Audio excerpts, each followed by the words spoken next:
Bueno, básicamente lo que vamos a estar conversando es sobre los orígenes del calendario gregoriano y la manera de observar los tiempos. Reconozcamos, por favor, usted que está ahí del otro lado, que todos observamos tiempos de manera natural todos los días de nuestra vida. Estamos de alguna manera interpretando el tiempo. Fuere cuando hablamos del comienzo del final de un día, fuere cuando hablamos del comienzo del final de un mes, o del año, o de las estaciones, fuere cuando ponderamos ciertas fechas por sobre otras, desde fechas de cumpleaños hasta fechas de fiestas. Todas esas cosas son maneras de interpretar y de establecer el tiempo, que la enorme mayoría de la gente en la actualidad, para hacerlo, utiliza un sistema que han heredado, que han recibido por parte del imperio de turno, que es el calendario gregoriano. Partamos de la base de que desde la antigüedad la manera elemental de definir los tiempos fue observando las luminarias celestiales.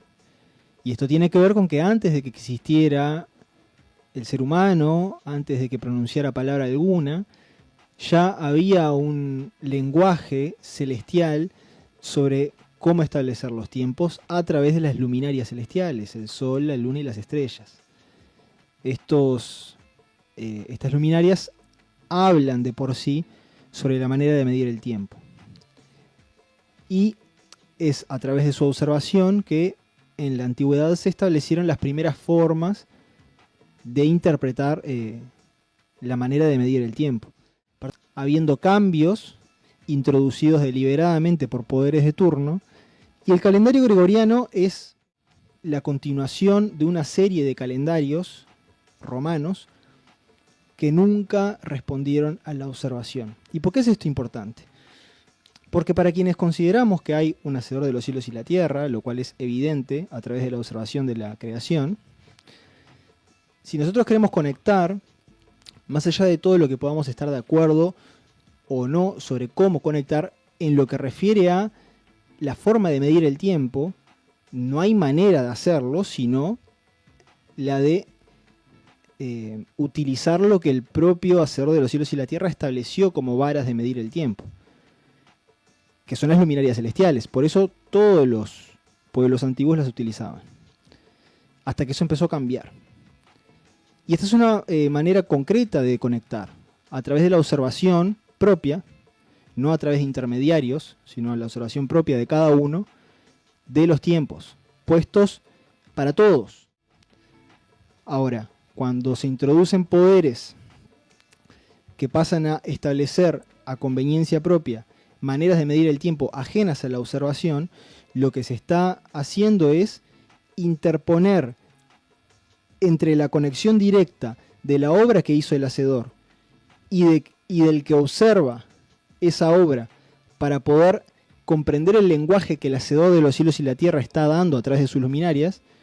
Cuando se introduce como elemento externo un calendario artificial hecho por hombres, bueno, ¿qué es lo que está sucediendo? Se está interrumpiendo ese diálogo que uno puede tener con el hacedor de los cielos y la tierra, específicamente en la manera de observar los tiempos, tal cual como fueron creadas las cosas. Cuando usted se aparta de eso, todo lo que tiene que ver con días, meses, años, estaciones, ya no es de conformidad de las cosas tal cual son, sino que pasa a ser de conformidad de convenciones humanas que en origen dependían de lo observable, pero después se apartaron de ello. Eso está bueno porque está claro que lo natural está desde un principio y nunca cambió. Y está ahí. Hasta ahí lo vemos todos los días, igual, ¿no? Y después viene el hombre a esto que también, ¿no?, significa la palabra Yatán, que es Satanás, ¿no? A oponerse, ¿no?, a eso que ya está, ¿no? A buscarle la vuelta para decir, no, mira, es esto en realidad, pero hay algo que ya está, pero ¿por qué lo cambias? ¿No? Para oponerse a eso que ya estaba. Y en ese sentido hay una vara de medir que me parece que es a favor de lo que nosotros estamos planteando, y es que cuando usted observa la manera antigua, que es por ejemplo la manera que establecen las escrituras hebreas de medir el tiempo, usted no le erra. Y esto podríamos hablar largo y tendido sobre esto, pero es una manera que se perpetúa a lo largo del tiempo y que no precisa ser modificada. Acá alguno dirá, no, ¿cómo que no? Bueno, porque Están errando cuando decimos la manera que está establecida en las escrituras hebreas, de repente la asocian, por ejemplo, con lo que hacen las religiones de masas, que no hacen lo que está escrito en las escrituras hebreas, por ejemplo, en relación al tiempo. Le hace cristianismo o judaísmo, da lo mismo. Pero cuando usted comprende la manera que está establecida en el texto, se cumple siempre, no como los calendarios de los hombres, que hay que ajustarlos aquí y allá, porque en realidad son imperfectos porque no respetan lo que se observa en los cielos. Claro, lo que ya está. Sino que además esta manera de la cual nosotros testificamos es una manera que fue observada no solo, por ejemplo, por los antiguos hebreos, sino también por los babilonios y por los antiguos griegos. O sea, en un momento en Oriente fue una manera compartida de determinar los tiempos.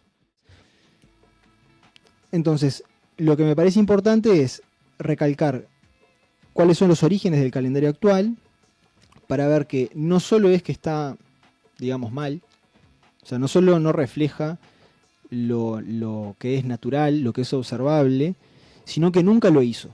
O sea, ya el calendario predecesor del actual calendario gregoriano, que es el calendario juliano, ya lo que había antes del calendario juliano, y lo que había antes, en ningún momento, en toda esta línea de tiempo, desde que comienza hasta que llega al presente, lo que es el actual calendario, que se va solapando encima de todo lo previo, en ningún momento respondió a lo observable.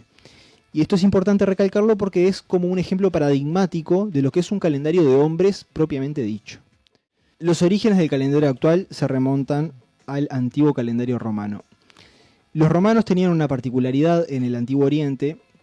Cuando me refiero a Antiguo Oriente, me refiero no solo a Oriente como tal, sino todas las culturas del mar Mediterráneo, que no observaban los tiempos, sino que los acomodaron por cuestiones político-jurídicas de ellos. Y de esto hay varios ejemplos. El primero es que, según se dice, el calendario romano original tenía 10 meses, que eran lunares, pero 10 meses en el año, lo cual, para cualquiera que conozca un poco de los ciclos de la naturaleza, sabe que con 10 meses lunares nunca completás un año. Un año solar. Claro, un año perfecto, que es un año lunisolar, digamos. Un año que Bien. contempla el sol, la luna y también las estrellas, pero no solo el sol, no solo la luna, sino ambos. Por ejemplo, los musulmanes tienen un calendario casi que exclusivamente lunar y por eso sus festividades van cambiando de estación año a año, porque no se rigen por el año en consideración del sol, se rigen solo por la luna. Solo por la luna. La manera correcta es mirarlo todo. Los antiguos romanos tenían 10 meses nomás, ya de cajón ahí le estaban pifiando fuerte.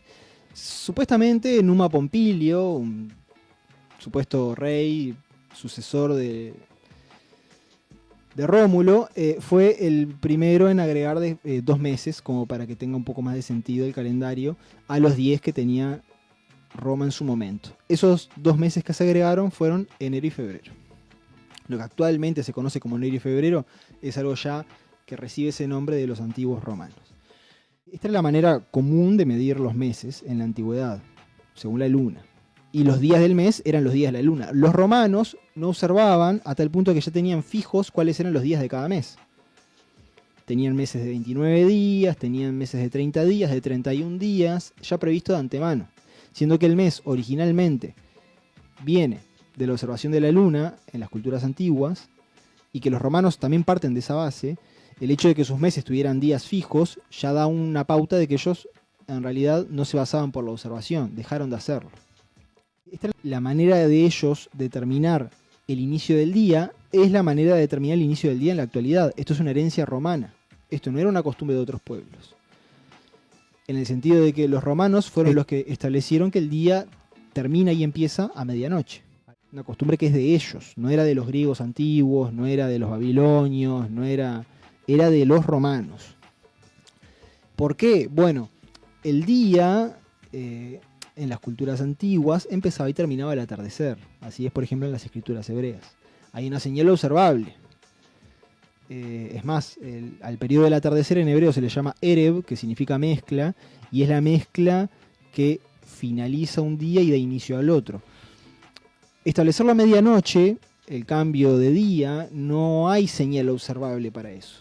Entonces, ¿cuál es el viaje? El viaje es que cuando vos querés establecer una manera de medir el tiempo arbitraria, la mejor manera es disociar de todo tipo de manera de medir el tiempo de algo observable. Entonces, todo tiene que ser de alguna manera arbitrario. En ese sentido, el cambio de día a medianoche es algo completamente arbitrario. No tiene señal visible. Esto es algo que hicieron los romanos en su momento, y si buscamos el porqué, evidentemente era para instalar en el concepto de día de la gente algo que no es observable. Porque después nada va a ser observable, ni los meses ni los años. ¿No? Bueno, otro aspecto que tenemos que resaltar que tiene como este origen romano es, por ejemplo, el inicio del año en enero. Los antiguos romanos comenzaban el año en la primavera. Primavera, el primer vera verdadero, el comienzo antiguo de la mayoría de las culturas en la antigüedad era en la primavera. No en todos, pero era en la primavera. En un momento fueron los romanos. El tema es que, ¿qué pasaba? Los romanos tenían un senado, y ese senado escogía a un cónsul. El cónsul ejercía una autoridad político-militar bastante importante, era como una especie de presidente, digamos, pero que duraba un año. Sí, el comandante del ejército. Y este cónsul arrancaba su mandato en marzo. En el mes de la guerra. En el mes de la guerra, Marte. Viene del ídolo Marte, que es el ídolo de la guerra entre los romanos, porque en esa época era en la que se realizaban las campañas militares principales, porque ya lo dijimos en el programa pasado, si no me equivoco, en la primavera había abundancia de cosechas que los ejércitos podían no solo acumular para ir a una campaña militar, sino también ir comiendo a medida que iban avanzando sobre los territorios en una sociedad que era prácticamente agricultural en su enorme mayoría. Bueno, a medida que el Imperio Romano se va como expandiendo demasiado, es necesario elegir al cónsul de antemano. Ya no alcanzaba con elegirlo en marzo, porque era tan lejos que iban a pelear los romanos cuando se fueron expandiendo como un imperio, que no convenía elegir al cónsul en el momento en el que ya había que estar peleando. Había que elegirlo de antemano para ya prepararse para una campaña militar que iba a ser lejos. Entonces, ¿qué es lo que hacen? Enero y febrero dejan de ser los últimos meses del año y pasan a ser los primeros. En concreto, enero pasa a ser el primero. Alrededor del siglo II antes de la era común se realiza este cambio, en el cual el mandato del cónsul pasa a empezar 2 meses con anticipación del mes de marzo. Y ahí es cuando eso cae en enero, y a partir de ahí es cuando enero pasa a ser el año nuevo, el primer mes del año de los romanos, que es una herencia que sigue hasta el presente. Hay cultivos que están sincronizados con el año. Con el año, de tal manera de que vos, si los observás, aunque seguís meses lunares, en algún momento tenés que acompasar las estaciones. Y eso naturalmente sucede cuando observás algunos cultivos, y se realiza desde la antigüedad agregando un 13º mes lunar cada 2 o 3 años. Eso lo hacían los babilonios, los griegos antiguos, los hebreos, y también lo hacían en un momento los romanos. Pero ¿qué pasaba? El que hacía eso en Roma era el Pontifex Maximus. El Pontifex Maximus es el título que todavía ostenta el tubérculo de Roma en la actualidad, pero era en la antigüedad la figura, digamos, principal de tipo religioso en el Estado romano. Este cargo era el que definía cuándo introducir o no un mes intercalar, este 13º mes lunar, que los romanos le llamaban Mercedonius, y que lo agregaban entre febrero y marzo de su año. Este Pontifex Maximus era un cargo vitalicio y estaba sujeto a los tires y apujes de conveniencias políticas. Y entonces, ¿qué pasaba? Según si este Pontifex Maximus, este sacerdote romano, que era una figura política dentro de Roma, si decidía agregar un mes extra o no, eso afectaba a la duración, por ejemplo, de los mandatos de los cónsules. Entonces, era un arma política el agregar o quitar un mes dentro de la cosmovisión romana. El calendario viene de calendas, que es el primer día de cada mes en los meses romanos. Julio César es el que reforma el calendario, es importante porque esto también es la herencia. El calendario gregoriano es el calendario juliano. Y Julio César, primero que nada, fue Pontifex Maximus en el año supuestamente 63 antes de la era común. Después, unos años más tarde, en el 59, antes de la era común, él pasa a ser cónsul. Después él pasa a ser procónsul, que era un cónsul pero fuera del territorio romano. Y bueno, él se va acumulando cargos, se va haciendo con el poder. Después entra con las legiones que le seguían a Roma y pasa a ser dictador, en fin. En el año 46, antes de la era común, estaba tan desfasado de la manera romana de medir las cosas que tuvieron que agregar más o menos como 3 meses intercalares, esto lo hizo Julio César, para ajustar el año romano con las estaciones, porque se habían desfasado. Y Julio César, siendo Pontifex Maximus y dictador, recordemos que el Pontifex Maximus era el único que podía cambiar, añadir los meses intercalares, él añade unos cuantos meses intercalares, y ese llamado, y me parece como esto hay que resaltarlo, es el llamado el año de la confusión. Es el año previo a la instauración del calendario juliano, que es el predecesor del gregoriano. Es un año que llega a tener 445 días, y es llamado el año de la confusión. Recordemos que en hebreo confusión es Babel, y esto es muy significativo. ¿Qué viene a hacer con el calendario juliano? Viene a doblar la apuesta de lo que es un calendario arbitrario. ¿Por qué? Porque ya se abandona todo tipo de forma lunar, que igual ellos no observaban la luna para determinar sus tiempos. Esa era la base, pero después ya era una cuestión arbitraria. Sino que él establece un sistema fijo, solar, basado en un modelo egipcio. Qué bien. Pero esto tiene toda una connotación, porque en la cultura egipcia el sol era visto como, en la cosmovisión egipcia, era la fuente de la creación de alguna manera. Y el faraón, el rey de Egipto, era visto como el hijo del sol. Faraón, como representante del sol, en la cosmovisión egipcia, es el que tiene a su cargo el determinar los tiempos. Entonces esto es muy significativo cuando entendemos que el Imperio Romano, a través de Julio César, cambia con el calendario juliano un sistema solar que en definitiva viene a proponer básicamente lo mismo. Los tiempos ya no son observados en su conjunto a través de las luminarias por los pueblos. Ahora es una figura de poder central.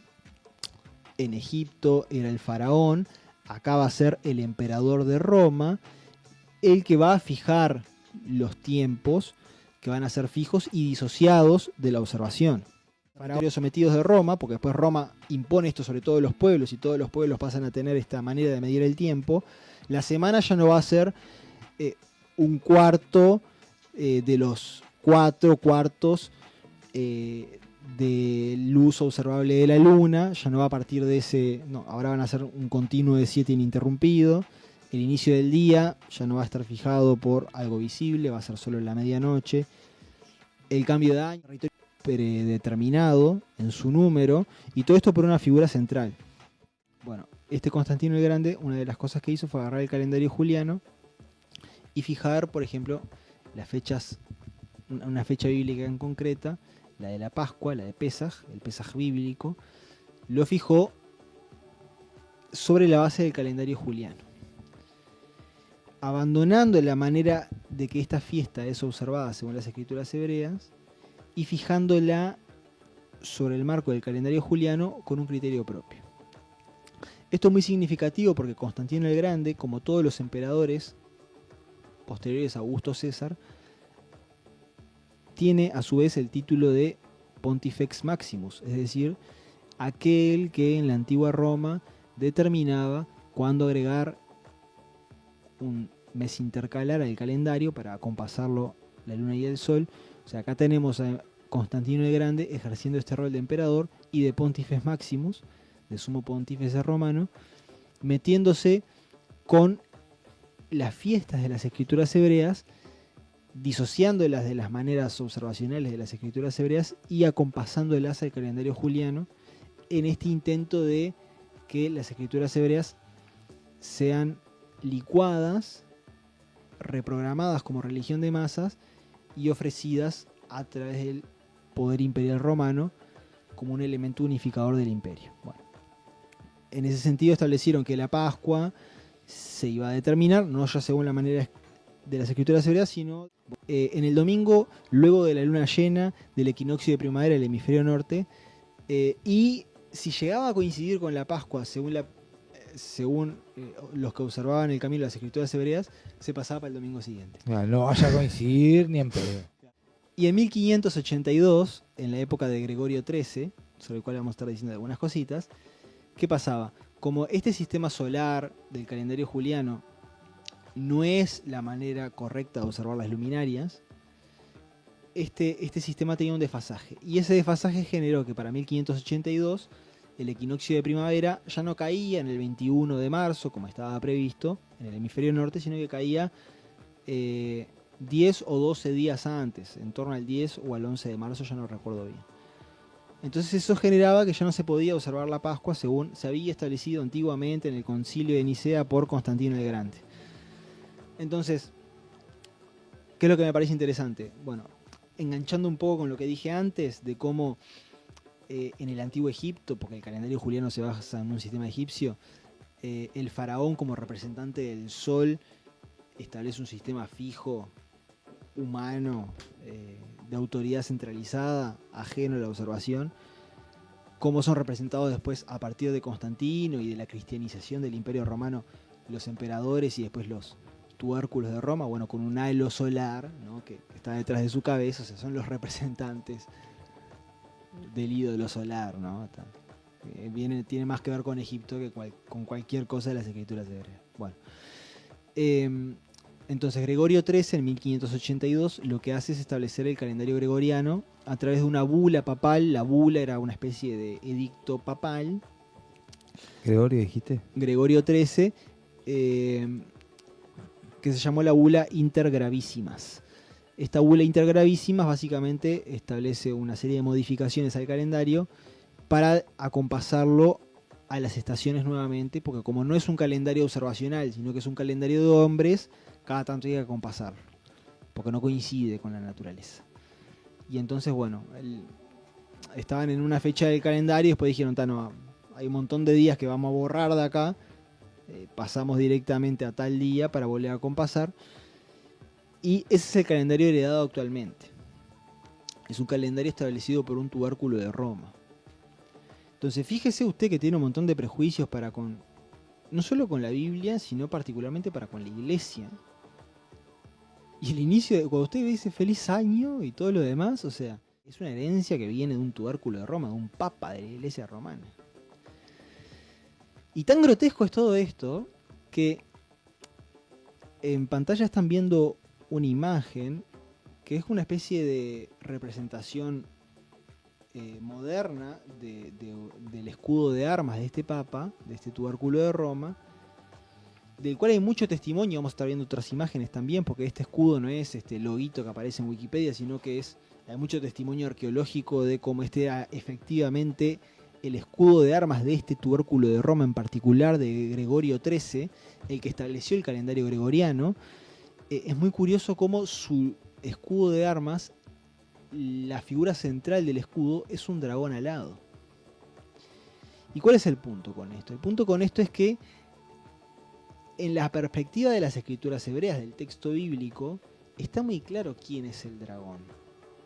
Entonces tenemos que el calendario actual, en contexto es el calendario del nuevo orden mundial, tiene una herencia romana que se remonta a Julio César, que se remonta al año de la confusión, al año de Babel, que se remonta a un sistema ajeno a la observación, y que por si tenías dudas de dónde proviene esto, el símbolo utilizado por aquel que establece este calendario reformado es el dragón. De un sujeto que supuestamente representa el camino de las escrituras y sin embargo utiliza este símbolo. O sea, ya sabemos que no representa el camino de las escrituras. Le rompe los ojos a cualquiera que lea el texto. Pero si hubiese que decirlo en un solo símbolo, el símbolo está claro. El tipo tenía por representación un dragón alado. ¿Y quién es el dragón en las escrituras hebreas? Y eso está más que claro. Porque se dice explícitamente. Exactamente. ¿Lo leemos? Dale. Y fue lanzado fuera el gran dragón, la serpiente antigua, que se llama Diablo y Satanás, el cual engaña al mundo entero, fue arrojado a la tierra y sus ángeles fueron arrojados con él. Y en Apocalipsis 22 dice, y prendió al dragón, la serpiente antigua, que es el diablo y Satanás, y lo ató por 1000 años. Claro, para mí está bueno ver eso, ¿no? O sea, estamos hablando de que acá está clarísimo de que el dragón es la serpiente antigua. O sea, la que aparece allá en el libro de Génesis. Claro, que como dice el Mesías ya desde el principio, ¿no? Habla mentira, que es cuando habla mentira, habla de lo suyo habla. Que se llama el diablo y Satanás, el cual engaña al mundo entero. O sea, estamos hablando de que Para el mundo entero, ¿qué calendario tiene?